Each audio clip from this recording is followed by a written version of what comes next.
Welcome back to another episode 81 of the Spittin Hoops podcast. This is kind of weird and out of order because we just recorded our Knicks preview, but you guys are seeing this at the top of the podcast where we're going to be talking about round two. Obviously, all those series have now wrapped up with the Denver and OKC game finishing up yesterday. Obviously, a super exciting series there. But the meat of this podcast, about an hour-ish of content, is going to be us breaking down the Knicks series. And that's why we brought Mark on. Mark, we talk a little bit more later about the Knicks in this podcast, so we'll save the intros and everything for that. But we'll just jump right into it with my boy Tony. Tony. Obviously, my team, we were eliminated in round two. Yeah. But Tony, you actually took an L to Mark's team in round two. I know it might be tough to have him on the podcast, so really appreciate you being here today as well. Happy to be on. We're here as an NBA fan today, and Max is a fellow member of the Lost in Round Two Club. It's good to have us on. Mark, we've been doing this thing I've been doing this thing each pod, trying to throw a fun fact out per episode. So we're on episode 81. I'm curious if you can guess what my fun fact might be that's associated with the number 81. I'm gonna guess it has something to do with Kobe. You nailed it. So, because I didn't want to do the most obvious one, I sometimes do cop-out ones with years, and it is my belief that the worst Finals MVP in NBA history is probably the 1981 Finals MVP, Cedric Maxwell on the Boston Celtics. You might argue it's Andre Iguodala, but in terms of overall career, I think he's the worst. So that's where we go. But also shout out to Kobe with the 81. Okay. You lost me there for a second. We got to Cedric Maxwell from the Kobe days. Yeah, big difference. But let's just jump right into Knicks Celtics. We're going to run through this pretty quickly. Obviously, the Knicks, they win in 6 games. Game 4 is where you have the devastating Jason Tatum injury. Very sad stuff there. He's going to be out for a long time. Honestly, I'm just going to throw it to y'all. Y'all is the teams who went to battle in this series. As a third-party fan, really entertaining series, especially the first, 3 games were just tense. There was tension in the air in those games 1 and 2, despite both of them going to the Knicks, right? And it was honestly a fascinating series to watch. I'll start from the loser side first. To me, it felt like there was, and obviously like Mark and Max weighed too, it felt like there was a lack of adjustments made in both games 1 and 2 when the Celtics were up by 20, even without hitting threes.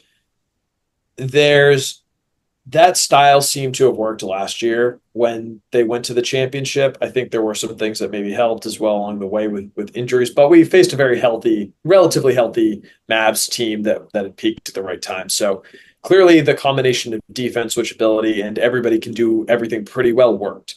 But when you're up by 20 and the threes aren't falling and you guys, Knicks, are crawling back into it, you have to be able to make some adjustments. I think the Celtics overlooked the Knicks. I still think, on paper, obviously the Celtics are a more talented team, but the Knicks found a way to win and outplayed the Celtics in the series. And by the back half of the series, even with Tatum hurt at the end of game 4, it felt like the Knicks had gone from, man, if we can eke out a couple of these tough offensive games, but then they hit their stride. And especially with game 4 and game 6, those were the offensive explosive games that I think every Celtics fan was like, oh, we don't want to see that. So hats off to you guys. Outcoached us, Mark, despite your opinions on your coach. And cool to see you guys in the conference finals. Yeah, I think Celtics really embodied the live by the 3, die by the 3. Sure did. Especially the latter part. But that's what was interesting is in those first 2 games when we had the big come from behind runs, you guys kept shooting threes and we went to Mikal Bridges and his fadeaway. And oh my gosh. That's I think where the new NBA lacks a little bit because the numbers guys won't be able to account for the fact that when you're cold in the playoffs and you're struggling to hit threes, the hardest thing to do is to go to shoot another 3. It was the Rockets, the 27 missed threes years ago. I think you guys got yourselves into a hole and kept digging. Yep. So I think the adjustment wasn't there. You're right. Yeah. They needed to go more to the rim. Max, Yeah, what do you think?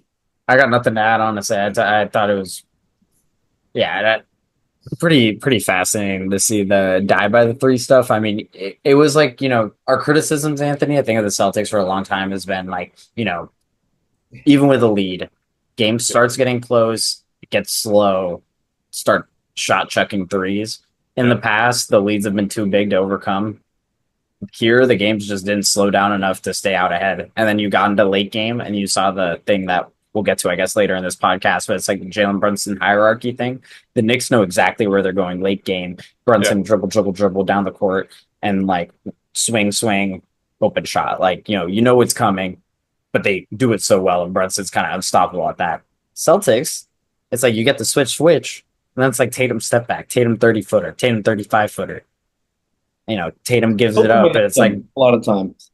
yeah, it's again, it's like the stats.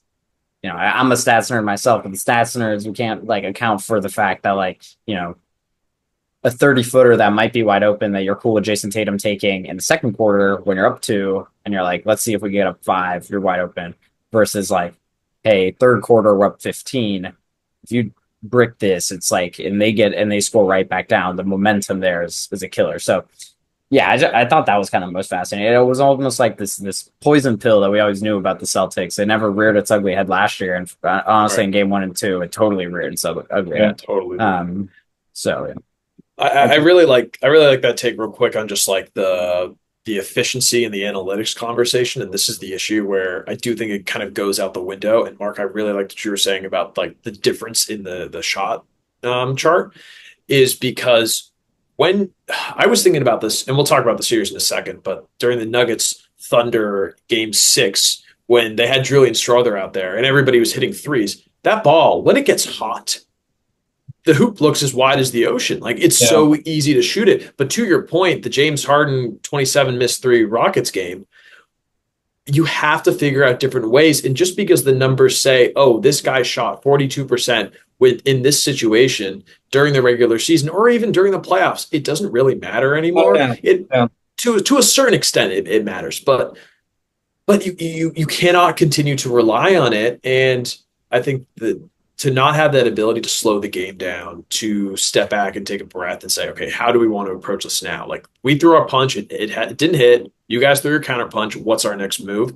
Yeah. And it wasn't there. So I really vibe with both of what you guys are saying in terms of like, not all good shots are good shots depending on the situation.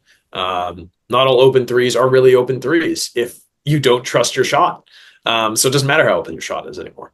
Yeah, and I mean, new basketball, like the new era, like the mid range is teetering out a little bit. But I want to see the mid range stick around because Right.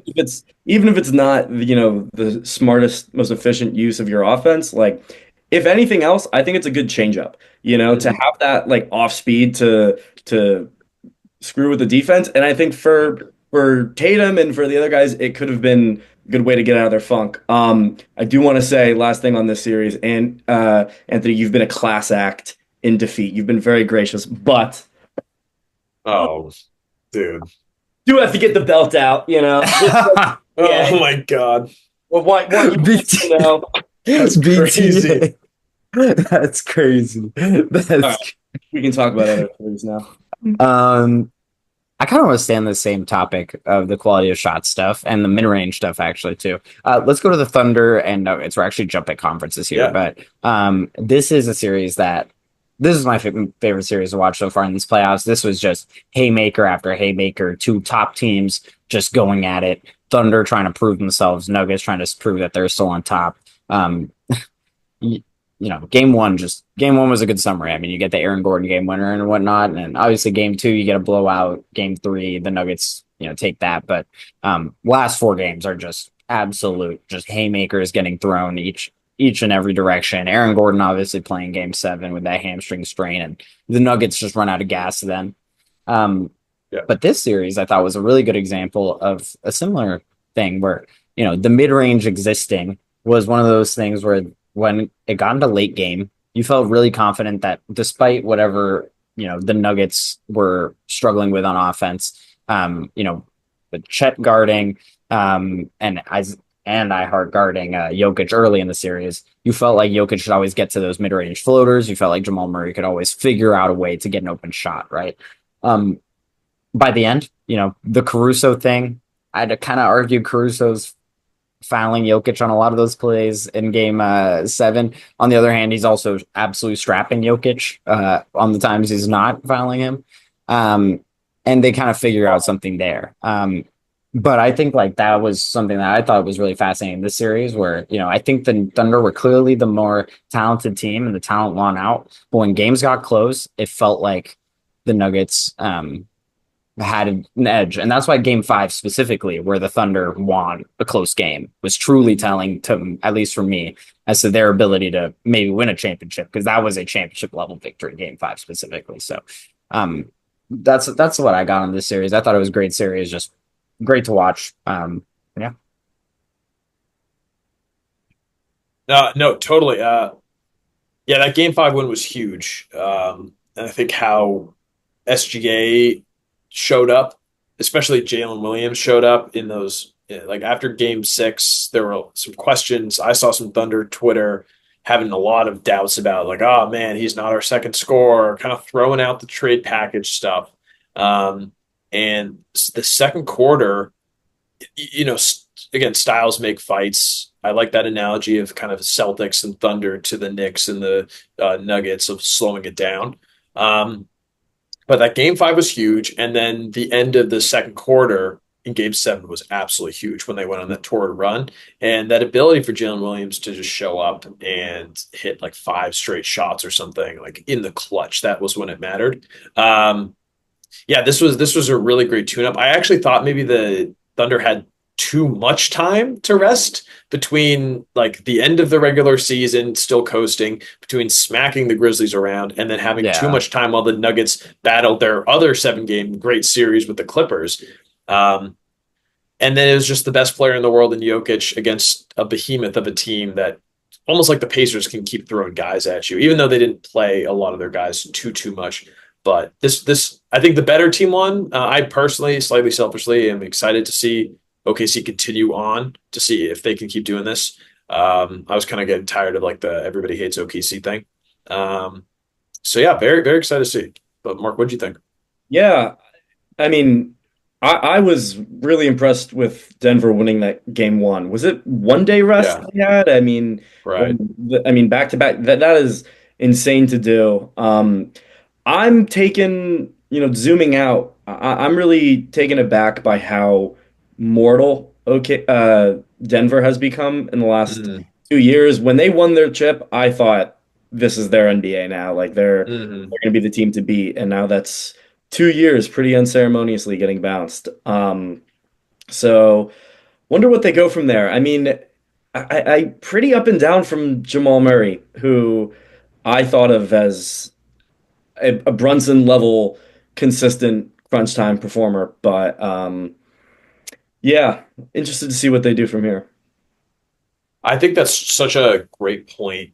And the injury things are tough because all of their other big guys all had injury stuff or sickness stuff. Jamal Murray, Aaron Gordon, when he tweaked his hamstring at the end of game 6, I was like, oh, bro, that just completely tilted it. And granted, it was a blowout at the end, but it was a really close game for a while in the game 7. And then MPJ with the shoulder thing. But to your point, Mark, I think this was supposed to be like the dynasty team. And as long as you have Jokic, you're going to be a contender to win the chip no matter what. We've just seen how open this NBA is. This will be the Raptors, Lakers, Bucks, Warriors, Nuggets, Celtics. Now 7th new NBA champion in a row. So it could totally come back. But I think that's such a spot on point where that mortality is there for the first time. Didn't even feel real last year when they lost.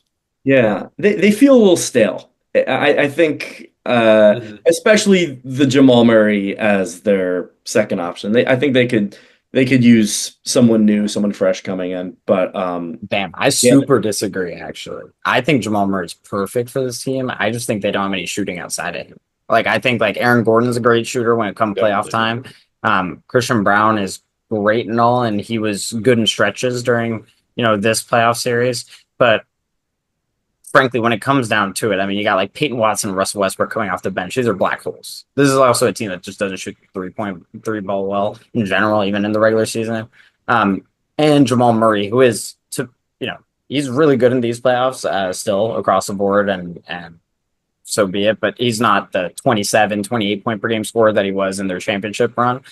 His percentages are still up there, but I just think teams are kind of like, okay, like if Aaron Gordon needs to shoot the corner three ball 14 times a game, like we'll go down with that. And the Nuggets can't afford to just play like that, and that's kind of, I actually am not down on Jamal Murray, but I'm down on their ability, their lack of shooting across the board. And I think this is something Golden State struggles with as well. It just destroys the potential output of your stars. Like, how is Jamal Murray supposed to go for 40 if he can't run at the basket because there's two guys playing on him? And I think that was actually something the Thunder, SGA, I think, had to figure this out a little bit early on the series too, where the Denver was really cheating out on him. And obviously J-Dub and eventually Caruso and Dort started hitting some shots. Dort less so. Dort, you had one good game from Dort, but I think like that's like a thing where there's just not enough shooting on the court. Like they don't have space. Like that's some of my worries with Jokic. You got some bad games with Jokic here. It's because they're just doubling down on Jokic pretty much. Like they're so freely helping off of him because they can disrespect the other guy's ability to hit a shot, like Russell Westbrook, for example. So and Russell Westbrook was really good in this series also. Like I don't mean to slander him completely, but yeah. but that's a strategy you live with, is letting Russ beat you from three. And But can I say I don't think they're that far off? Like truly, if you had KCP from 2 years ago, do they win this series? You could talk me into it. You know, like if you just add KCP from 2 years ago, who they let walk, obviously KCP was really bad this year, so Yeah. there's that. But like if you just add that to this team, I mean, the margin's pretty close. And then you can go the other way and say Aaron Gordon, obviously, had a game winner here. It could have been Thunder in 6. So I guess it goes both ways. But shout out Aaron I'm Gordon. actually, yeah, I'm actually really in still on like the 3-man core of Jamal, Aaron Gordon, and Jokic. I'm actually personally really in on it. Yeah. I just think the auxiliary pieces are not there, and there's no adjustments. And I think Christian Brown too, you could probably keep in Yeah. that, like seeing how he develops. But yeah, I mean, Michael Porter Jr. just was the injury was tough, but he just such a liability. Sometimes he plays like a praying mantis, bro. Like he just like, what is he doing on the court? Like he's shooting threes and he's breaking them, and then he's not doing anything else that's of substance. It feels like half the time. And the one game where he rebounded in this series, you're like, oh yes, this is what we paid $30 million for. Yeah, But it's right. like that's the one game. And it's like that guy who's getting paid $30 million is taking way too much money off the salary cap. That's just absolutely destroying your ability to bring in anyone else. I mean, if you could break up Michael Porter Jr. into 3 different pieces right now who are a lot worse than him, you probably still would, just because you could have more bodies. Like, I don't know. Bro, his next year his cap hit is 38 million. In the year There you after, go. it's 40 million. There you go. Yeah. Like that's what they're dealing with. So the depth is a concern. That's my worry there. That's my worry. I actually, the core, I don't hate it. I really think Jamal and Jokic are also a great combo. The pacing combo that they have, I think, is really good. And Aaron Gordon is also a perfect combo in the playoffs when he's shooting the 3-ball well. In the regular season, when he shoots 29%, it's not great sometimes. But for some reason, his playoff rise over the 3-ball and that combo is really good for me. I think they work really well off Jokic. But who else is there? Christian Brown is fine. But if your third guy is Michael Porter Jr., I mean, we've seen it's not worked. And that said, I think Christian Brown is good. If moving him is the last step towards making an upgrade, I'm down to do it. Yeah. You can't just sit on a talent like Jokic. And frankly, like in that vein, if you have an upgrade on Jamal Murray, you gotta entertain it. You can't just sit on a talent like Jokic. A funny anecdote, Anthony, was Max and I had an intramural soccer game on Sunday, and when we were driving back, I checked Twitter, And I said, "Oh God, Aaron Gordon is going to be out for a month. They need at least month." Oh my God. And then Yeah. I saw him later again today, and I checked Twitter Two again. hours later. Oh no, he's playing and starting, Yeah. and then played the whole game. So that's Warrior mentality. Shout out. Yeah. For real. Yeah. For real. I don't, we'll get to more of the Denver Yeah. stuff in the offseason, to be honest. Really quick, let's run through Warriors Grizzlies or Warriors Grizzlies, Jesus, Warriors T-Wolves. T-Wolves winning 5 games.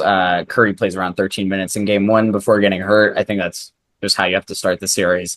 Pretty unfortunate situation, but it was estimated that Curry could come back for game 6, and the Warriors just could not win any of the other 4 games.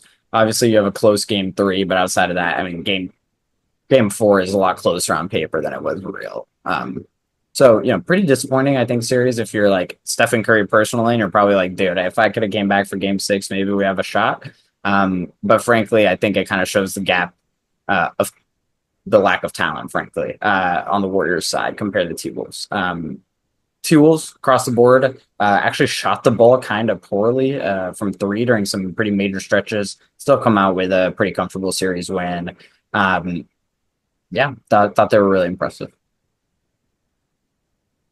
Well, this is gonna be a clunker of a series between OKC and Minnesota. Like these boys are not going to be shooting the ball too well. Minnesota shot the ball poorly against the Lakers as well, if I remember correctly. I don't know. Besides Randall playing unbelievable to the point where it went from being a Knicks win trade to, you know what? Y'all both got it. Win-win. Y'all both got it. And he's been playing out of his mind. DiVincenzo, he's been come and go. But the guy that you wanted was Julius Randle. But to me, Max, I mean, to your point, this is about Curry. Curry was hurt, and Curry is one of the best players in the history of the league. And so when you don't have him, I agree with your point about the talent. And maybe it was a little concerning seeing how Jimmy Butler didn't play. Maybe there was a lack of inspiration knowing that Batman wasn't there anymore. And he was also hurt, to be fair. I mean, he got laid out last series. So it is just tough. I think they just ran out of gas, and that'll be an interesting team to see run back next year, especially with how good Kuminga played pretty well last few games. He's gonna be great. He's gonna be great in Brooklyn. Some sign and trade. Yeah, exactly. He's gonna be so good on Brooklyn next year. Cam Johnson. Yeah, you're gonna get all that talent back from Brooklyn and the. Yeah. Oh, absolutely. Give me Cam Johnson and Cam Thomas. Cam Thomas, Steph Curry backcourt. I'm gonna go blind. They're gonna turn the ball over so much. I'm kind of watching this series with a magnifying glass because as good as the Timberwolves have been, and as you guys know, I have like the biggest love-hate relationship with Julius Randle. No man has driven me as crazy as him, but I do love him. And it is nice to see, like, this is what I had been envisioning for years because he's done this for seasons at a time for the Knicks, but just never made it happen in the playoffs. And I felt like if you can just harness what you do in these stretches in the playoffs, like that's a good combo. But I do think there's something, a little fluky about their 2 playoff wins, especially this last one. I mean, the common denominator is the 2 teams they beat in the playoffs were assembled at the deadline. Like your anchor for the whole series was a guy who was holding out in Miami a couple months back. Like that is very difficult to win a playoff series in that regard. So they have the biggest jump of any of the 4 teams. I mean, I think it's funny that Knicks and Pacers kind of face their mirror twin. We knocked off the 1 and 2. We upset the number 1 and number 2 team, and now we play the young upstart who's better than everyone thought. Mm-hmm. Minnie is in for a quite a culture shock because they're playing a banged up Warriors team without Steph Curry, which is not the Warriors, to now they're playing OKC. So this is going to be very revealing to their true identity. Very, very interesting. And to the T-Wolves credit, I will say, I think they play up to their competition for sure. I mean, they're a team locks in and locks out by given some of the players that they have on their team.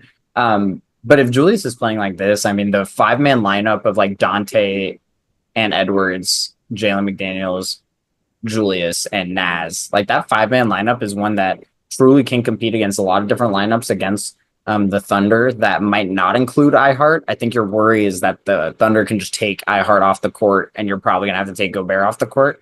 And actually, the way that the T Wolves have actually kind of uncovered again that Naz Julius Randle front court pairing, I think that actually is a really good counter for a lot of the adjustments that Thunder have been going to. Now, defensively, the Thunder have Caruso off the bench. The T Wolves, they got Nickeil Alexander Walker. Obviously not, he's really bad on offense, right? But I actually think the T Wolves have interesting counters in certain places. I don't think it'll be enough to win this series, but I definitely think it'll be enough to win at least a game or two. They have bodies on defense. And the two Randall becoming more of a two-way player is, I mean, this is like what you guys have heard me say this, like when he locked in on defense, there were times where he was really good, especially guarding threes and fours. And like he's now being used as like an athlete and instead of just like a primary ball handler, which I think is welcome. And they still have a pretty big team. They have a lot of good positional height. So interesting. I think we're also bearing the lead that Ant being able to shoot 10 threes a game in these playoffs is like just the ascension that they needed to be able to create that sort of spacing to let that stuff work. So like obviously credit to him, but we're also, we have to give Julius his flowers necessarily.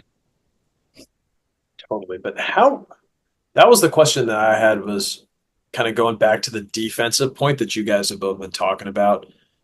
I mean, I'm stealing this line from Bill Simmons, but the Thunder defense has just been the most consistent thing in the postseason. Like they've just been so friggin' good. And so that's my curiosity is like, how is that going to play out? Because they went on this run against Denver without really hitting threes. And that's going to be the question. Like, I'm curious how Minnesota is able to counter that specific part of it and just say, like, we're not going to let you score on us at all. I mean, to be fair, Minnesota's got a really good defense too. Like, I think Minnesota's defense is probably worse. Like, I think probably the three best defenses going to these playoffs were probably Celtics, Rockets, and Thunder. Obviously, Celtics and Rockets are out, so I'd say T-Wolves probably have the best defense left. I think actually outside of the Thunder, but obviously there's a big gap. That's the thing. And last year, I mean, to be fair, the way they knocked out the Nuggets last year is with these big stretches of getting stops. These big stretches of stopping the Nuggets, stopping Nikola Jokic, right? So maybe they can do it again. Like, I don't think that's that far-fetched. No, that's fair. I mean, they got that rep just when you think that they're out. They punch back. This is going to be this is such a kumbaya statement, but this is going to be such a great conference finals. Like the fact that we haven't seen a single winner. I mean, Max and I were talking about this earlier, Mark. Said the last championship winner here is 1979, but OKC doesn't even claim those boys anyways. Right. So kind of the first chip for OKC. Y'all haven't won in 52 years. Yeah. And then the other two teams have never won. And besides that, nobody's even sniffed the finals since the Thunder in 2012. So this is, I mean, the cycle kind of continues. This is going to be great. Like styles make fights. These two young guys in the West. I think people might be saying, probably betting odds favorites, that this is like more of the quote unquote, like this team will probably be maybe the favorite.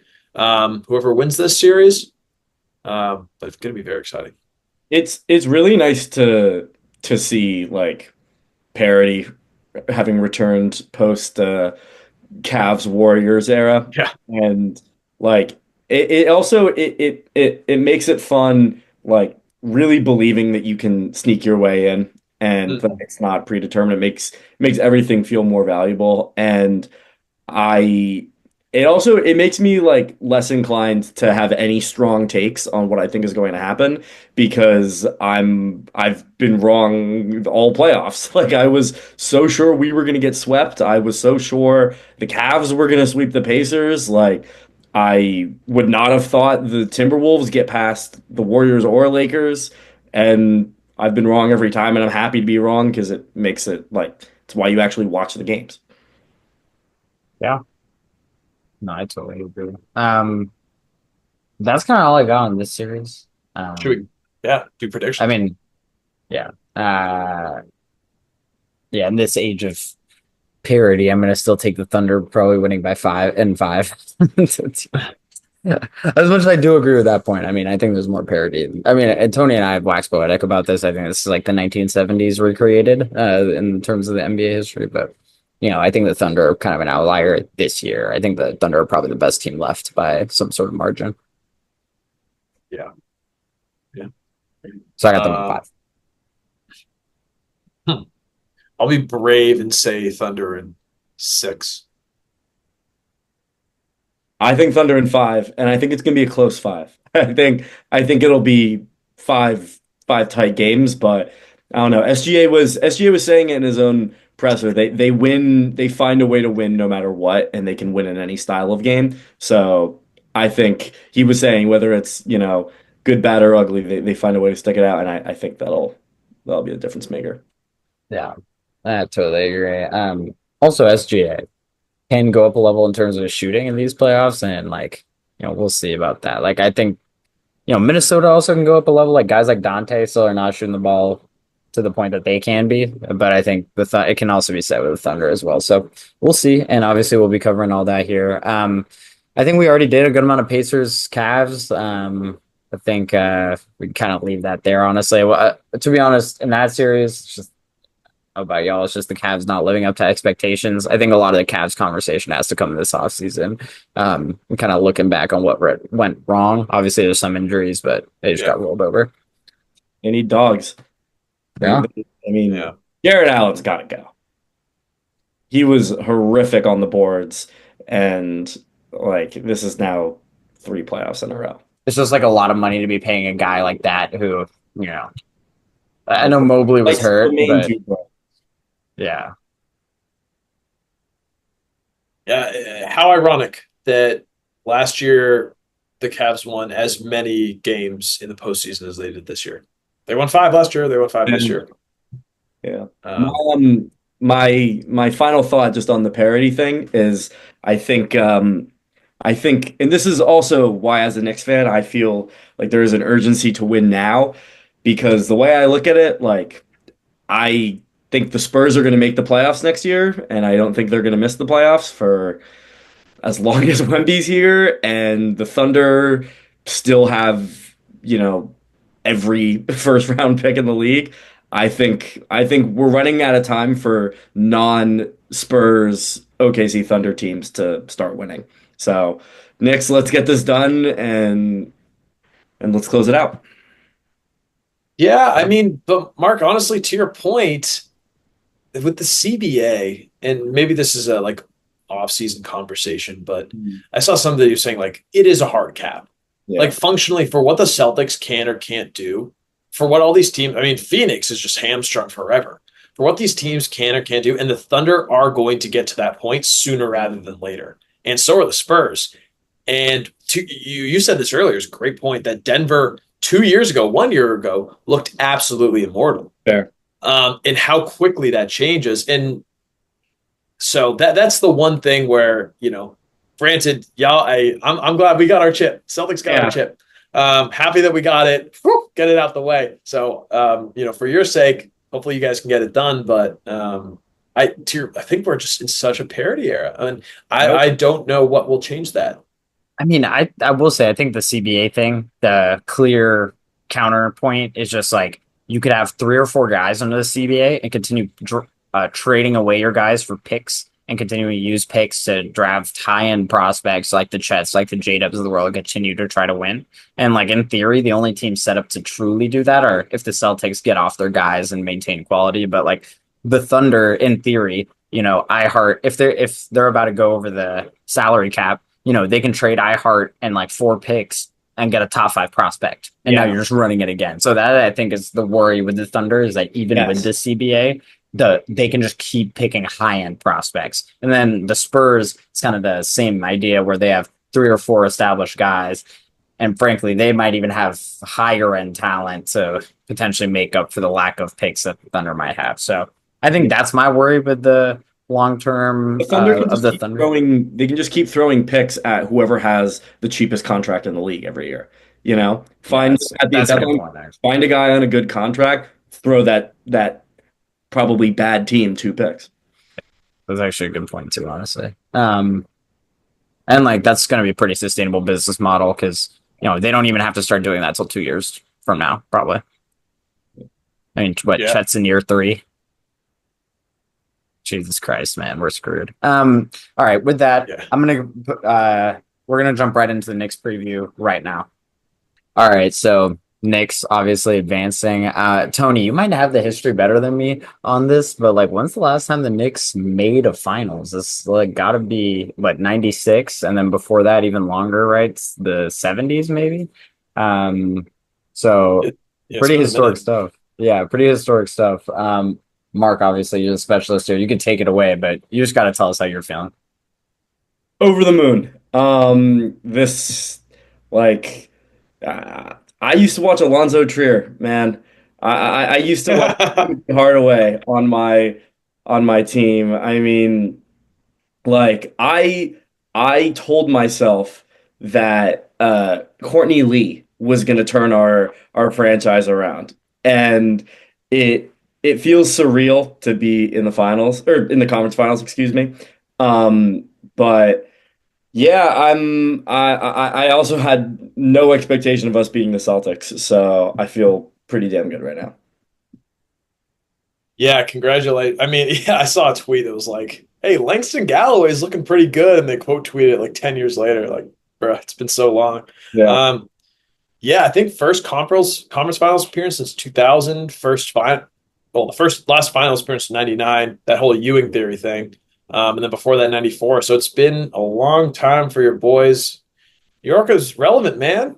Like, Yeah. it's great to see.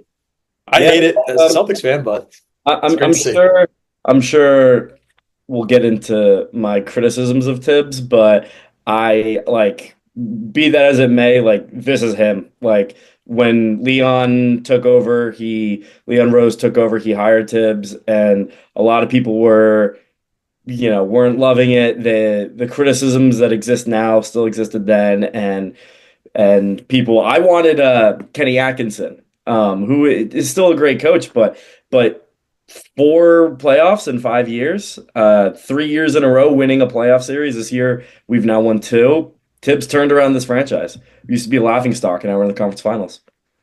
I remember we were texting I actually went back and looked back on these messages that we were texting on like Facebook Messenger back in the day, and we were like, "Oh, like how does Tibbs fit in?" And I was like, "Oh, like I was kind of crapping on Tibbs if I'm gonna be honest." But you kind of like laid out the picture that he could set in a culture, and then at some point you may need to move on. And although that may still be true at some point, I mean, he's got you here. He's got you Yeah. here. He's got you this far. I mean, it's pretty tough to argue with the results, at least in terms of like his performance or the team's performance, I should say.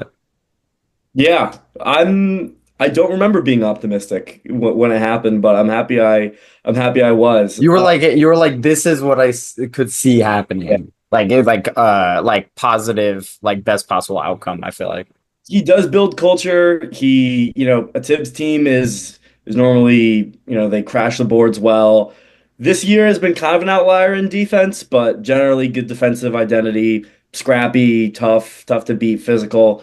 Um, but yeah, I mean, it is kind of crazy that I both have so much love for Tibbs in my heart. I think this man needs the statue outside the arena, which sounds like a low bar and like a poverty franchise move, but we are. So I mean, he turned our team around. I think he's Knicks legend for life. But I also think it's time for him to go. And I think the success that we've had especially this playoffs, has been despite Tibbs.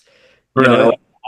I I mean, I if we could get into it now, I took the liberty of making a list of things I think he's done well and things he's done poorly.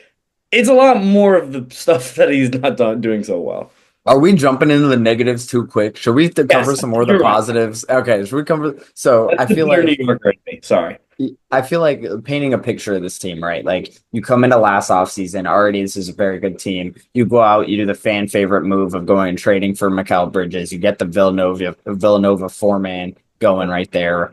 Um, that's some exciting stuff. And then eventually, late in the offseason, you get that Towns Randall trade. Randall, a guy who came over from the Pelicans in free agency and really not only established himself in a different way, but helped establish the team in a different way as a playoff team with alongside Tibbs, right? Yeah. And so obviously that's a big deal, big move. I was very positive on it at the time, right? Like I was very optimistic on that move. I think Randall's been really good, but we can leave that aside. Towns has just opened up another element in your guys' half court offense that I think has been really impressive, especially in the playoffs.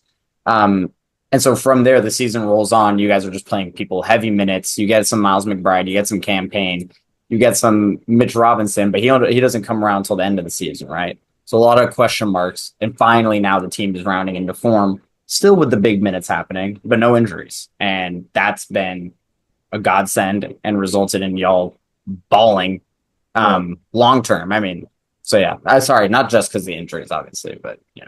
I mean, that's been big. That's every last three playoffs I've been saying if so and so was healthy. Normally it's been Randall, Brunson, and Anunoby and Mitch, Yeah. but not so much this year. Yeah, I mean it's weird. Like Randall's success in mini definitely makes you kind of question the cat trade a little bit, but it still has worked. We're both in the conference finals. It's clearly Yeah.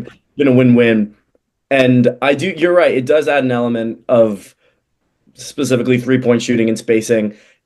I mean, Cat does play very well with the ball in his hands, but it's not the dribble that Randall has. Yeah. So it doesn't feel like it's as stagnant, and it feels Absolutely. like if it feels like his success doesn't like prohibit other players from getting their touches the way Randall kind of did.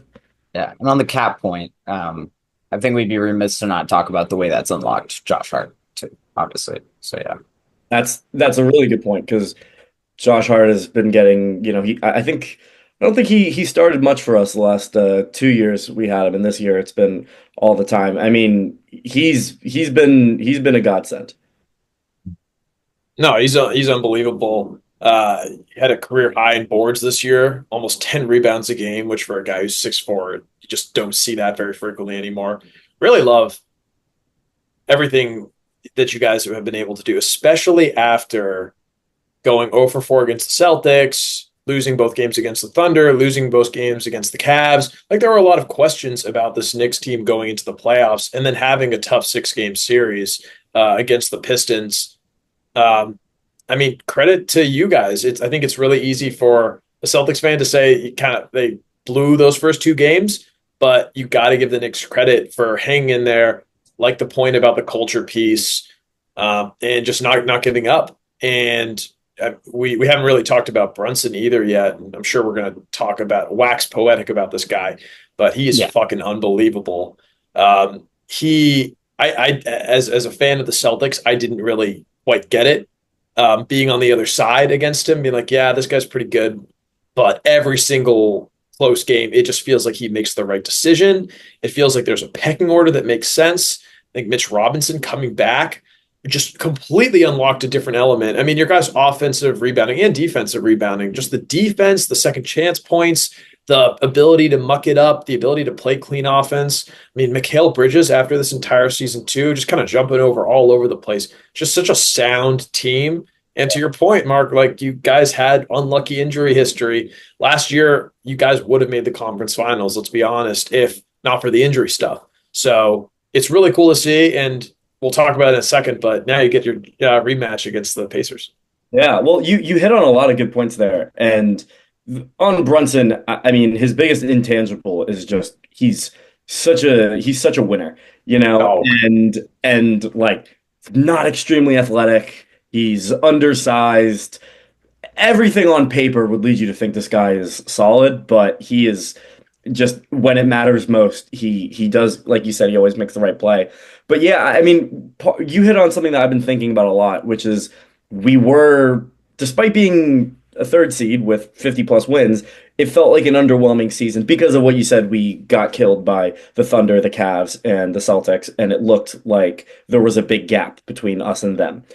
And the Pistons series, I didn't think change that. I thought the Pistons series was consistent with what we had been seeing all season. I said, yeah, this is a talented team, the Knicks, but we're not that good. We don't play well. The chemistry's not there. I mean, that Pistons team, credit to them, but like that look at the two rosters, the two lineups. That team that should not have been close. That should have been a sweep. And we became a completely different team in between the first and second series, and it was a few additions. It was Brunson reminding us that this is what he does in the biggest games. He rises. Mitch, playoff Mitch is back, and he's many people I think are unfamiliar with his game. He's done this in several playoff series. The Jared Allen, the lights were too bright meme is him getting tossed around the court by Mitch Robinson. And McHale has now suddenly become resembling of the player we traded for. And I was talking with one of our friends, Noah, and he said a good point that those defensive plays on Jaylen Brown and then Tatum in games 1 and 2, those two plays are worth a pick alone. Absolutely. And if we can you can do whatever you want in the regular season, Michaela, if you play like this in the playoffs. So I think that was the difference, and if we can keep that momentum going, I'm feeling good. Yeah, I mean, this is like on the McHale point, this is kind of a team full of like playoff risers in a certain way. Like even McHale on the 4-game sweep that he played in Brooklyn, he was really good on a team that gets swept, right? And showing that off in the playoffs. And then obviously was already on these Phoenix teams where he's shooting 40% from deep in playoff series consistently as basically a third-year player in the NBA. Yeah. So pretty great stuff there. And then Brunson, going back to him as well in terms of the playoff rising. I mean, you saw it in Dallas, and like obviously the last year in Dallas is the year we saw it the most. And by then, by the playoff times, he was already gone by then. Which kind of, if you're Dallas, makes you lose your mind a little bit. But in general, I mean, he in the playoffs in Dallas is a total playoff riser, shooting the rock great, shooting like 4.5 threes and shooting it at a good rate. And then he gets to New York and just goes to a different level, right? Is like the first season, he's like a very good player, fringe top 15, top 20 player. And then last year, he's inarguable, probably top 10 player in the NBA. So, yeah. Yeah, I mean, I'm somewhat of a little new to playoff basketball. It was just the last 4 years that we started really making it.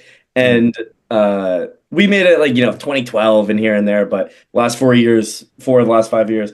But I definitely, my top 10 rankings has really shifted to focusing on playoff basketball, and that's why I've had Brunson really, really high. I mean, you can watch all 82 games a year, but it means nothing, and Brunson rises when it means the most. So yeah, I have him close to top 5. Yeah, I mean, I don't think that's with the way he's playing. I don't think that's very arguable, to be honest. He's unplayable. He's just 30 a game, 8 assists a game, good percentages. But more than that, it's like a orchestration of the whole offense. The ball runs through him. It's not like when Jamal Murray has those really great moments, like those great games, and he becomes like a big controlling the pace guy and whatever. That peak level is just what Jalen Brunson is all the time, 24/7. And seeing that on like a wider scale with the whole game is kind of going through him a lot of time offensively is truly impressive. And I can't wait for him to get in these deep playoff games. Like he's going to go up another level. Like if you get a game 7 in this series, I just can't wait to see what he does there. Yeah. And I mean, he's like, it's very difficult to game plan for him, what has the most success other teams have had is putting an oversized 2 on him. Kelly Oubre was surprisingly effective against them, and then there were a few plays where Asar Thompson bothered him a little bit, but he always figures it out. And you look at the guys that he ends up torching, like the Celtics don't have the guy you hide on the team, and that's a credit to the Celtics. So the guy he was going at was Derek White, and the points he was scoring against Derek White, the splits it was brutal. He was cooking Derek White, and Derek White's, I feel like, a very solid defender. Yeah, all NBA level defender. All NBA, like he was Yeah. cooking him. I'm listening to the podcast and people are talking about, oh well, you can't have Nemhard guarding Jalen Brunson. That's a mismatch. Nemhard's a very good defender, So I think the ability to like anyone in front of you being a mismatch is one of Jalen's biggest strengths. Thinking about your Asar Thompson take, I mean that game-winning shot. Yeah. Where I mean, Asar Thompson is also an incredible defender and could have been an All NBA guy if not for the games limit thing. And he completely bamboozled him, like fully thought he was going to drive one way, Yeah. just pulled up. And I love the point of the intangibles because he's got the stats, but he passes the eye test. He just there's the pecking order is there to Max's point. This is one of the greatest free agents pickups in NBA history, just straight Yeah. up. Yeah. And it would be interesting. Maybe we'll like casually chat about this, but I think to say he's the second best player. I mean, it's not even a hot take to say he's the second best player left in the playoffs after SGA. Yeah. And Yeah. between him and Ant, like Him and Ant, I think, are right there with each other. because Brunson has this level of consistency. Yeah. He doesn't I have agree. bad games. Like even if he shoots bad, you If he is a bad, he'll have a bad quarters 1, 2, and 3, and then Exactly. that was game 1 against the Celtics, where Giroux was playing him very well. Giroux, phenomenal defender, and then when it mattered most, when it was time to go on a run, all of a sudden it was a completely different game, and Giroux couldn't get in front of him. I think Ant's argument is he's a two-way player, and you don't have to make up for Ant on D. He's helping out, but I guess Ant is a lot less consistent, and game on the line, I want Brunson over Ant, and I think that's pretty fair. Like I said, like since I've been seeing Knicks playoffs, like that is what matters the most to me. Like, who do you want with 5 minutes left in the game? It's always Brunson. I mean, it's kind of like, not to be a homer here. It's like my Curry argument. Like he just does everything. Like it's the responsibility that he takes care of on offense is worth the needing to hide him on defense. Just, it's totally worth it. And the pace of play the orchestration that he does, like Ant's just not there yet. The ceiling of Ant, when he does those takeover moments of Ant, are probably a little bit better than Brunson's takeover moments. But honestly, Brunson's takeover moments are also just as absurd. Like Ant's just probably doing more flurries of threes at this point, but and probably giving you more on defense in those flurries. But yeah, I mean, frankly, in the way they're playing right now, give me Brunson. That said, Ant could change that really quickly in this series, and we'll talk about that later. And I also have Ant top 8 in my rankings. Very fluid, I think. I think the top 15 has never been more interchangeable since I've been watching basketball. I mean, there are so many guys who could fall in and out on a daily basis. I totally agree. Okay, so now we've done we've jumped around in a lot of places here. Let's take it to a preview, right? It's time to preview this upcoming series. Let's talk about it. And I'm actually going to take us back to start this preview to the series a year ago. Oh, that was horseshit. That doesn't count. No, and I think there's a lot we can take from this series last year, 2024 playoffs, where the Knicks lose in 7 games. Keep in mind, Julius Randle does not play in this series, if I remember correctly, whatsoever. Yep. OG Anunoby only plays 3 games. And on the other hand, you also have Isaiah Hartenstein, who's no longer on the Knicks. So the teams aren't exactly the same. Obviously, the Pacers in this series, they don't have Benedict Mathurin, right, because he's hurt, and a few other things going on. But in general, I think it's pretty. Wasn't he punching someone in the chest? Wasn't he in the last year? I don't think so. I don't know. Maybe that was he was punking. No, yeah, he was punking. What's his face? He was punking DeAndre Hunter. Yeah, he punched him in the chest and then got ejected. Oh no, last series, but I mean last year he was hurt. Oh, I mean the last series y'all played this year. Okay, yeah. Sorry. I wasn't clear on that. So the teams have obviously changed a lot, but I'm pretty fascinated to look at this. I think you can get a lot in terms of the kind kind of four factors that these teams have. Indiana just overall has a way higher offensive rating, better effective field goal percentage, etc. But New York just kills them on getting to the line, turning the ball over less, rebounding the ball better. And in the end, Indiana does take the series, but I think that's kind of a good preview. That top line is probably a good preview of what we'll see this series, where Indiana is going to try to outscore the Knicks and run them off the court, while the Knicks are going to try to keep the game close. And within 4 minutes, Brunson, take us home. That's kind of my thoughts. Yeah, so I feel like they haven't changed much since last year. And their biggest strength is the stylistic mismatch that they have. They're one of the fastest teams in the league. They play with amazing pace. We play very slowly. They run the fast break and they get points off the fast break, and they look to pin down mismatches in transition. And we are horrible at transition defense. They have a very deep lineup. They use 10 guys, 11 guys. We use 7. So the stylistic matchup favors them. Where I feel better is, like you said, that went 7 games last year. Okay, because Randall wasn't playing. It's not trading off. You're adding Cat. You're trading iHeart and Dante for Mikhail, but I'm fine with that. And OG is taking a big leap offensively. He was not giving us a lot on the offensive side of the ball last year. And only played 3 games in that series, too. Yeah, in the third game, he came back from injury, played like 2 possessions, and they were like, I think he was out. Yeah. So Mitch, I think didn't play much. He might have been banged up too. We have better scores. We have better rebounding. We're tough physically, and I don't think they are. I think our biggest strength that I'm thinking about is I would much rather be the person responsible for making the defensive matchups on the Pacers than their matchups on the Knicks. Ours is very simple. I know how we match up well with them, or how like we man up with them. For them, like they have to hide Halliburton in a corner. They're going to try to hide Halliburton on Hart. So who's guarding Brunson? Who's guarding Cat? If Pascal is guarding Cat, I mean, I think that's BBQ chicken.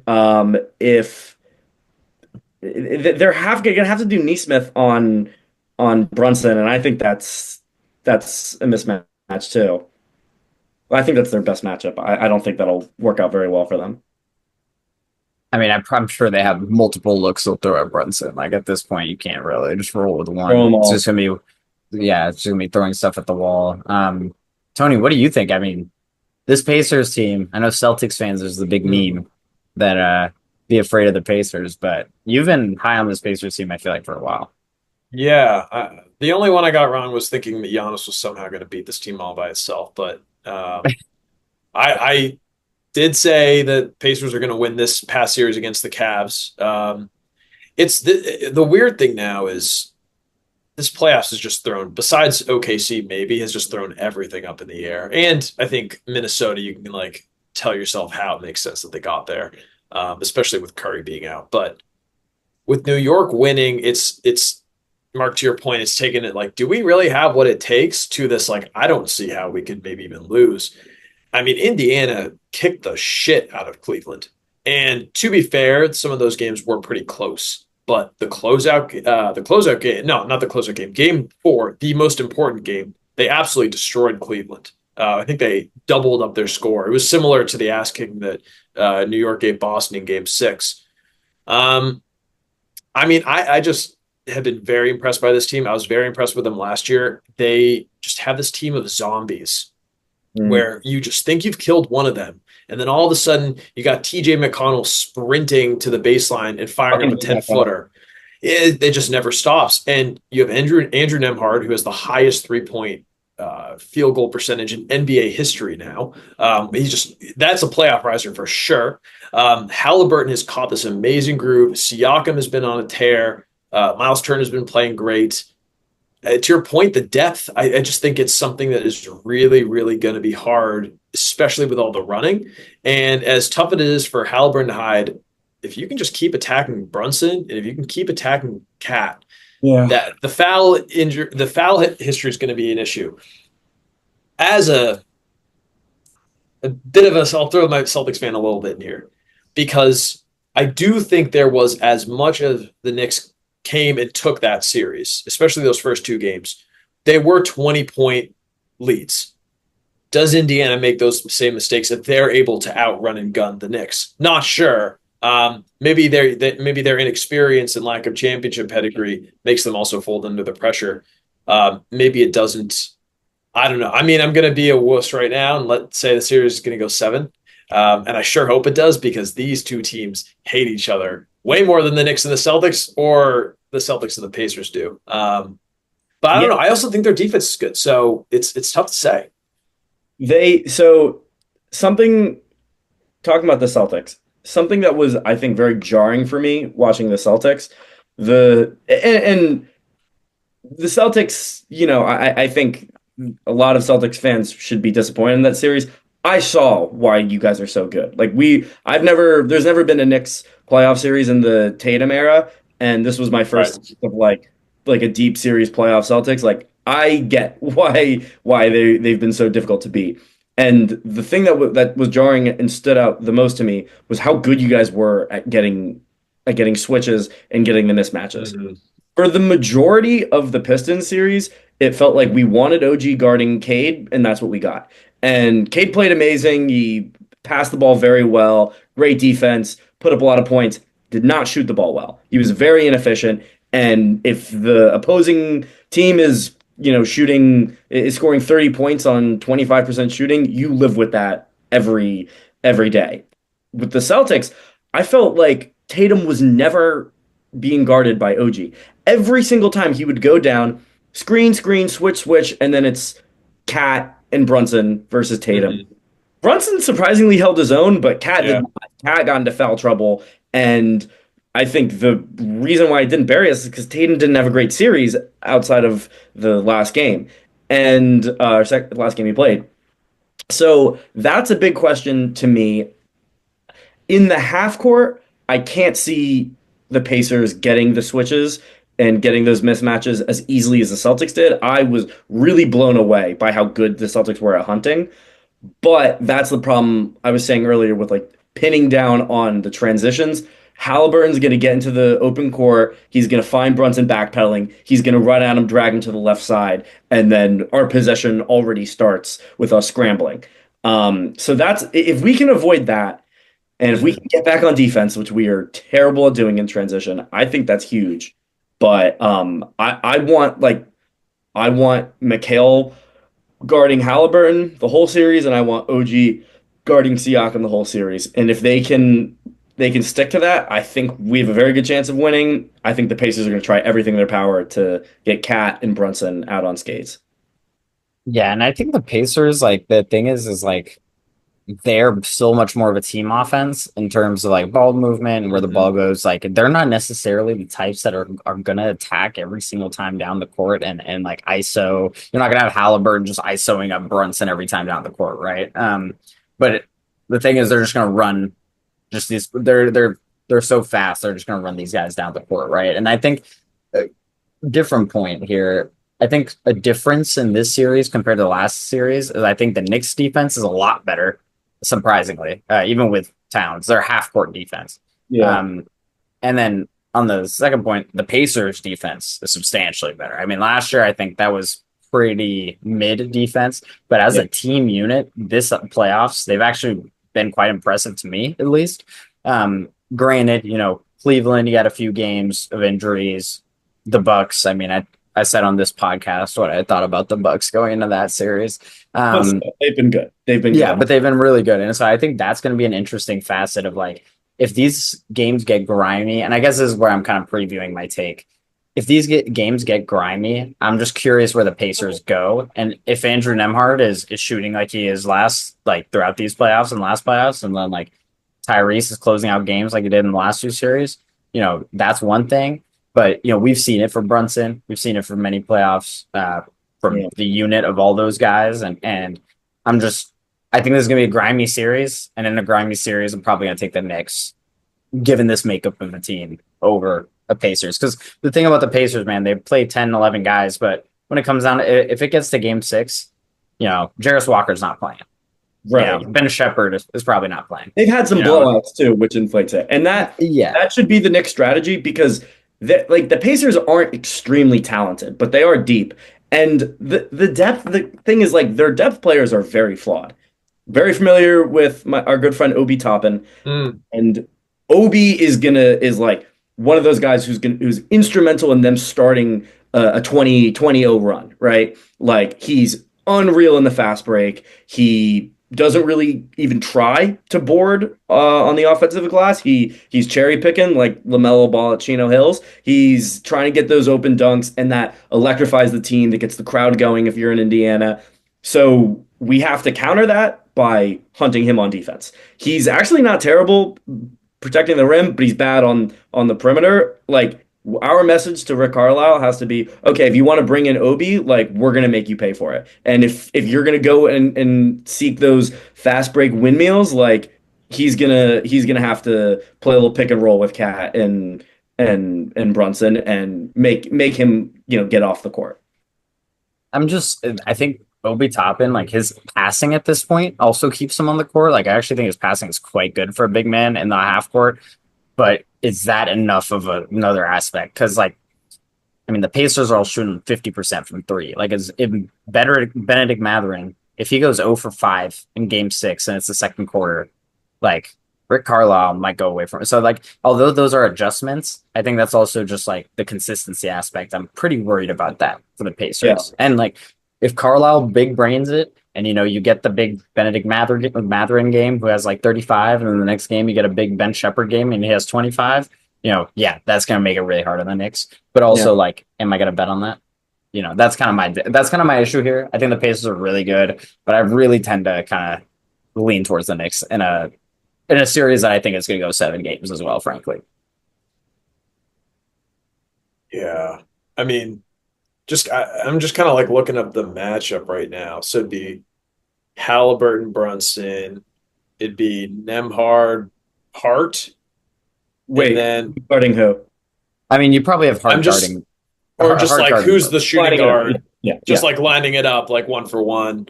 And then Neesmith, probably OG, Bridges. Just for the sake of Bridges. And then Siakam, OG, and then Miles Turner and Cat.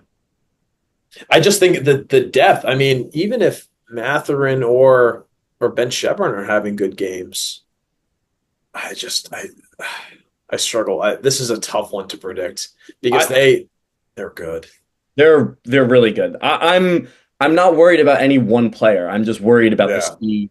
I'm worried about Tibbs he doubles down, he triples down, and our guys are going to be gassed. I don't think it's entirely coincidental that the team who famously runs their players into the ground this is the first year without injury problems. We have Miles McBride, we have Campaign, we have Landry Shamet and Precious Achiuwa. Those guys are not stars, they're not studs. They can play a few playoff minutes a game. They can play a little bit more if it gives our guys a rest. Well, blowouts included. The 7-man, the first 2 guys coming off the bench for the Knicks played more than any person coming off the bench for the Pacers. So this is the thing. I don't think the Knicks are that deep, but they're established. There's a 7-man established rotation. You're gonna get some campaign minutes and you're gonna get some Precious Achiuwa minutes to just cover 2-3 spot minutes here and there. But barring injury, I kind of think the Knicks have the rotation figured out, which I think is pretty valuable at this point. Their adjustments really come in the form it's singularly of Mitchell Robinson, frankly, and then Miles McBride is just doing a lot of covering of minutes as well. But that's my thing. I think the Pacers have more adjustments. I just don't know where the rotation goes. And maybe Carlisle big brains it, and that's totally possible. And like I said, you get those big games, but I don't think the Knicks are particularly shallow. The Nuggets just took the Thunder to 7 playing 6 guys, So I don't think the Knicks are totally shallow. And I think in the CBA, you're gonna in the CBA, a lot of these teams are just they can only afford 7 or 8 good guys, and we're gonna see a lot of that. I'll get to the T Wolves later, but they're also down to a 7, 8 man rotation, and I don't think the Knicks are abnormal for that. Like, I don't think that should be too bad of a thing. Look, I looked it up. Campaign when he was on the Suns and they went to the finals, he played 20 minutes a game in those playoffs. He's playing 6 now. Deuce last year was very good in the playoffs. He played 16 minutes. Now he's playing 9. I'm not saying these guys need to start or need to play 30 minutes a game. Campaign can play 10 minutes a game. Deuce can play 15. Deuce played 22. Deuce played 22 a game in this Celtics series. So there is that, more of that, yeah. But I think that's shows an establishment of a rotation of some sort. I don't think the Knicks are totally I hear you. My worry with them is they would only have 5 guys. They don't have 5 guys. They have 7. And we have depth. We have depth in scoring. I think look at our top 4 scorers is Brunson, Towns, Bridges, OG. That's deeper than what do they got? It would be Halliburton, Siakam, Turner, and who's their 4th best scorer? Nemhard, maybe. Nemhard, yeah. Yeah. Connell, I mean, the thing is, if the Pacers are shooting like this, at some point, it's gonna be hard to keep up. That's the counterpoint. I think the ability for the Pacers to blow out the Knicks is way higher than the ability for the Knicks to blow out the Pacers. The Knicks just have to play. They could go on runs and we just can't catch up. Yeah, that's Yeah, I mean, I think feels like a 7-game series, especially with the Mitch point too, with the question of how do the Pacers take care of the offensive glass, because you really can have some success, I think, with Cat and Mitchell Robinson on the court at the same time and let Cat just do what he did with Gobert last year, and run amok. And that's a really tough situation. He'll have to do it on the offensive glass because they're looking, for them, the defensive glass. They're looking to leak out and start the break. So that's going to be kind of a back and forth. We crash the glass, Hart and Mitch do. So they're going to see it as we have the advantage. We have guys running down the court to start the fast break. We see it as an advantage as they're understaffed below the rim. We're going to grab offensive boards. So we'll see how that pans out. All right, you're teeing me up too well, Boney. Can I just talk shit about Tibbs now? Go for it. Okay. I the discourse I've been seeing, everyone's giving Tibbs his flowers, and it's blowing my mind because even beating the Celtics, I am seeing so many things that this man is doing that is killing me. Our starting lineup is awful. They are an awful as a unit. As a unit, as a lineup, they're awful. Of the 10 lineups that we've played in the playoffs, excluding blowouts, the 10 lineups, the only one not to be above 0 plus minus is the starting unit, and they played 200 minutes. The next is 35. Cat and I'm stuttering, I'm so angry. Cat and Mitch together on the court has been so effective because it's exactly what the Timberwolves did last year. They had Cat for years playing a traditional center, and he's amazing, but he struggles in some of the duties of a traditional center. They brought in a 7'1" shot blocking Rudy Gobert center to stand under the rim, and it totally unlocked a new part of Cat's game. He racked up way more 3-point shot shooting, and the team went to the Western Conference Finals. And now we have the exact same dynamic with Mitch sitting on the bench, and they're barely going to it. And it worked for them last year. We have problems guarding. We have problems protecting the rim. That's our biggest problem on defense. Anyone know a good rim protecting center that the Knicks have? It's Mitch Robinson. It is the obvious fix to it. Cat is shooting threes at a far fewer clip than he did last year, and that's kind of his thing. He shot 2 a game against the Celtics. He's the best. He's arguably the best 3-point shooting big man of all time, and Tibbs has decided that that's not going to be a part of his game in the playoffs. The entire series against the Celtics, we were switching everything. Why? Why are we so insistent upon getting the Brunson versus Jaylen Brown matchup? Why were we eager for that? Why are we not fighting through screens and making sure OG Anunoby is staying on the guy rather than fanning out into the corner? I mean, this team, we have so many scorers. to look as anemic on offense as they do. I've seen way too many playoff possessions ending with a Josh Hart step back three. I love Josh Hart, but we have Mikal, OG, Cat, and Brunson. That should never be what we're going to as the shot clock is expiring. I mean, Mikal just finding his rhythm now. Why did it take so long? God, he's so bad, and he's gonna keep his job now because because we're going to the finals, and it wasn't even him, or the conference finals. Excuse me. I mean, I don't think those are poor takes, to be honest. The issue is it's working. Like that in terms of playoff hierarchy and in terms of like the way this is a short bench era of NBA. I think a little bit in a small ways. It kind of plays into Tibbs' advantages. If he has 5 healthy guys, like he's gonna run them into the ground and it might work. And honestly, like there has to be labor laws against what he does. I mean to the Leon Rose's credit, it kind of feels like he understood that and targeted a bunch of healthy guys outside of OG Anunoby, and it was like, all right, you want to run people into the ground? Here's a bunch of guys who never get hurt outside of OG.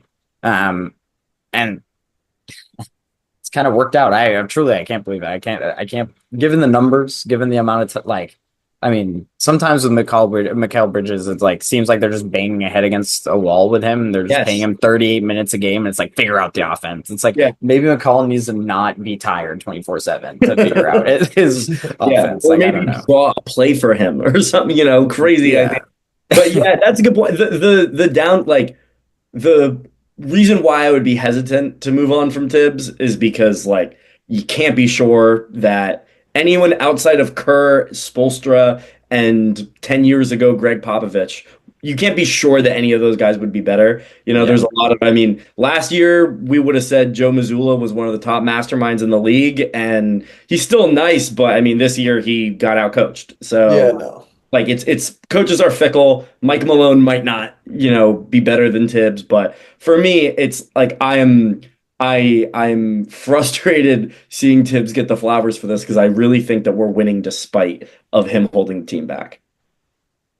Well, it's clearly has showed something. To be able to be down by 20, down by at least 14, in all 3 of those first wins against the Celtics, in the 3 wins that mattered, let's be honest. The series was kind of over once Tatum got injured, but you guys had a plan, you stuck to it, and it worked. Yeah. It worked. And let's be honest, I do think a lot of it was the Celtics overlooking the Knicks 100% and being like, okay, next round, what's going to happen, whatever. But the Knicks were like, all right, just keep looking over us. We're just going to keep doing our thing and chip away close enough until now you guys are nervous. And it's okay that the offense is clunky because now your offense is clunky too. And to your point, I think Mazzulla definitely messed up on some decision-making when they had the lead. Maybe don't bomb so many threes, but clearly it worked. And you guys have a great chance to go back to the NBA Finals for the first time in 26 years, which is crazy to say. And and maybe it is in spite of Tibbs. I guess this will be the series that really determines that. I think, can Carlisle outcoach Tibbs? Yeah. And I think that's a great point. That's the possession era goes to Carlisle on that to start, but I will fully repent and I will refill out. I filled out that damn apology form 10 different times for Tibbs and then ripped it up. I will permanently fill it out and frame it if he outcoaches Carlisle. With that, you want to give some final predictions? I got Knicks in 7. Yeah. I'll say, wait, Mark, you wait. You go last. I'll say Pacers in 7. Just keep that Pacers vibe going. I'm going to say Knicks in 6. Hey! Let's go. Hi. Confident mans. Mark, wait. Yes. Well, just one quick thing on the vibe of the Pacers Knicks, because Celtics and Knicks don't really have there's a rivalry, right? But there's just historically there's not too many playoff matchups. It's not even like a little brother thing. It's just we don't play very frequently. But I feel like the Knicks and the Pacers have a huge rivalry. Yeah. And this is going to be 10 years ago with Paul George and Melo, and then prior to that with Spike Lee, Reggie Miller. What are the vibes of I mean, we're seeing Halliburton fans getting trash bags thrown at them in New York. Like, what is the vibe of how are you feeling going into this series outside of the X's and O's? Yeah, I have an alibi for that. I wasn't at the trash throwing incident. But yeah, so to be honest, and this might be kind of disrespect to the elders. I don't give a shit about like the Reggie Miller era rivalry. Like it is kind of annoying having like ESPN shove that down our throat, or I guess TNT. Like every 5 seconds they're talking about the choke and reliving those history. Like none of our players, all of our players were either not alive or 2 years old when that happens. That's not what we're feeling. But this series, like now, this era, Halliburton is an instigator. And I like on one hand, I respect talking shit, but he definitely is like the definition of what Luca said. Like it's easy to talk when you're up. He remember he brought that sweatshirt of the Reggie Miller choking that he wore it to. Yeah, like, he didn't come to the arena with that. He packed that in his bag in case they won, and then he threw it on after the game was over. Like that. Like talk shit when you're down is what I believe. But they're definitely gritty. They're definitely like a team that gets under your skin. And the Pacers, like in Indianapolis, is such a basketball city, and their arena gets really loud. So like I definitely think there's a lot of tension between the two teams.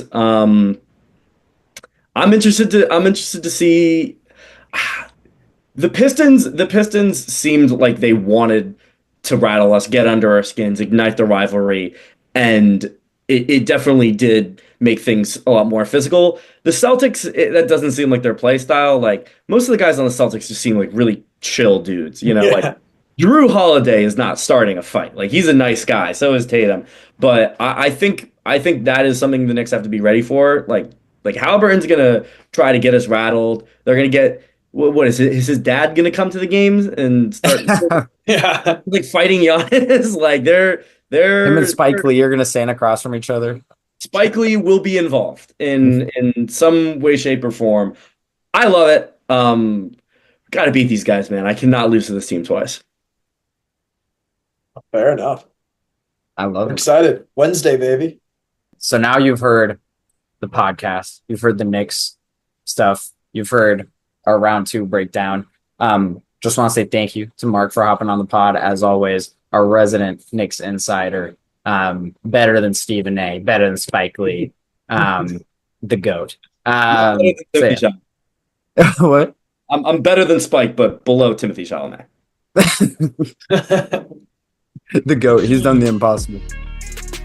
He has done the impossible. Mark, any final words before we head off into the conference finals? Bing bong. Bing bong, the Knicks are back. Is it 2000 again, baby? This is the best time of year. Conference finals, Final Four, baby. Let's get it. We love y'all. Thank y'all for continuing to listen. Come argue with us, debate. Love this age of parody. And excited for tomorrow. Until then, we'll be here chilling as always. Spittin' Hoops, baby. See y'all soon. Bye-bye.